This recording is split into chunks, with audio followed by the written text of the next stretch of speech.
Bildy here. Let's talk about worldwide Nazi organizations. They are worldwide. If you'd have told me that in 1979 or 80, I'd have laughed. There's a few little weirdos up in Chicago, and most of them are probably undercover cops.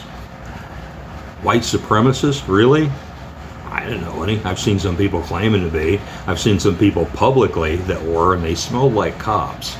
They're all projects. They're all fishing for people to get to do things so they can arrest them. They're all undercover.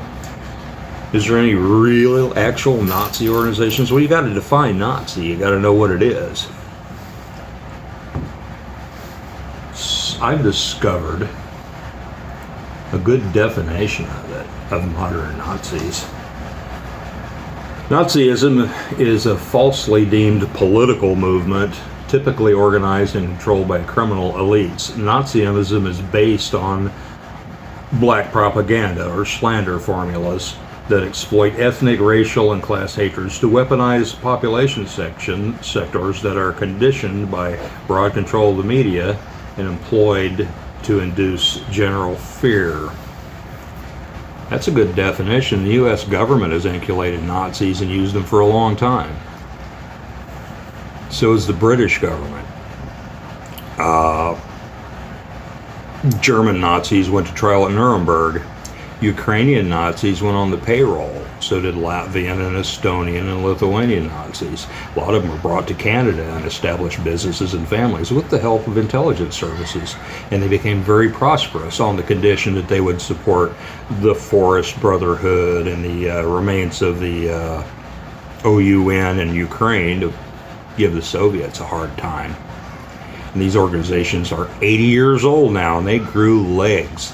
They have really expanded. And they're seen with their symbols and their crazy Nazi propaganda and inculcation where it's necessary. It's necessary in Ukraine right now. The mask comes off, and they get all these stupid people, release them from prison, and find all the misfits, and they recruit them, and they indoctrinate them, and they hand them weapons and send them to the front lines to kill civilians in Russian cities and pro-Russian cities that are going to be Russian cities very soon in Donbass.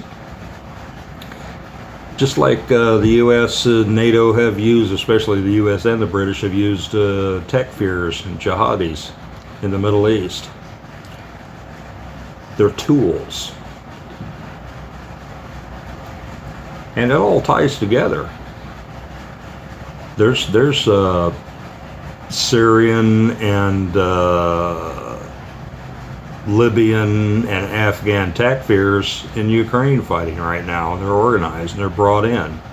Who's bringing them in? Are they just flying in on commercial flights? No, somebody's moving them in, somebody's equipping them, somebody's giving them intel, just like they did in Syria. You know who it is. It's not Hezbollah. Hezbollah's fighting them.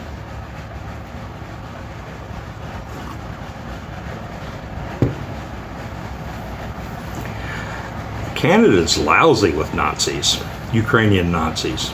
They're very well established there, and they've got people in key positions. What do you think? Oh, well, it's America too. Just say America instead of Canada. It seems to be based in Canada more than anything, though, but they're in America too. What do you think is going to happen when they finally lose and can't do anything more in Ukraine? Where did all those weapons go? A lot of them went into Europe. Some of them might have come back to the U.S.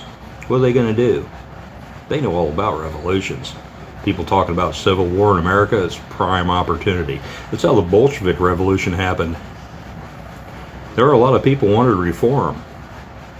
And the czars started reforming, and they were seen as weak. And the Bolsheviks guided this popular uprising against the czars, and then at the right time they took over, just like the Nazis took over the Maidan. The elected Ukrainian president was a corrupt joke. This was prime opportunity. Ukrainians were pissed at him, some of the things that he did. But that revolution was guided into a fifth column, Nazi revolution controlled by NATO. The EU and the US spent, according to Newland, Victoria Newland, $5 billion destabilizing Ukraine so they could make it what it is now. Is it a nice place now? Is it good for the Ukrainian people? They got plans for the U.S. next. It's inevitable. And Europe better be prepared. Better quit thinking in one-dimensional, cartoon false dichotomies. I'm going to post a link in this one. It's a good article on it. I haven't heard a whole lot of people saying that. About the Nazi organizations are very well established and very old, and they're based in America. George Eliason has been saying it quite a bit. I said it years ago. What's going to happen when they lose Ukraine? What's going to happen if there is some sort of kerfuffle in the United States? Well, they'd like to take control of the U.S. government, wouldn't they? Then they'd have nukes. Nazism isn't all about racial supremacy. That's just a front. That's just to get idiots on board so you can weaponize them and have them going around killing people. The real ideology is the same as Soros. It's the same as Antifa, who aren't real communists. It's the same as your typical mask-wearing NPC.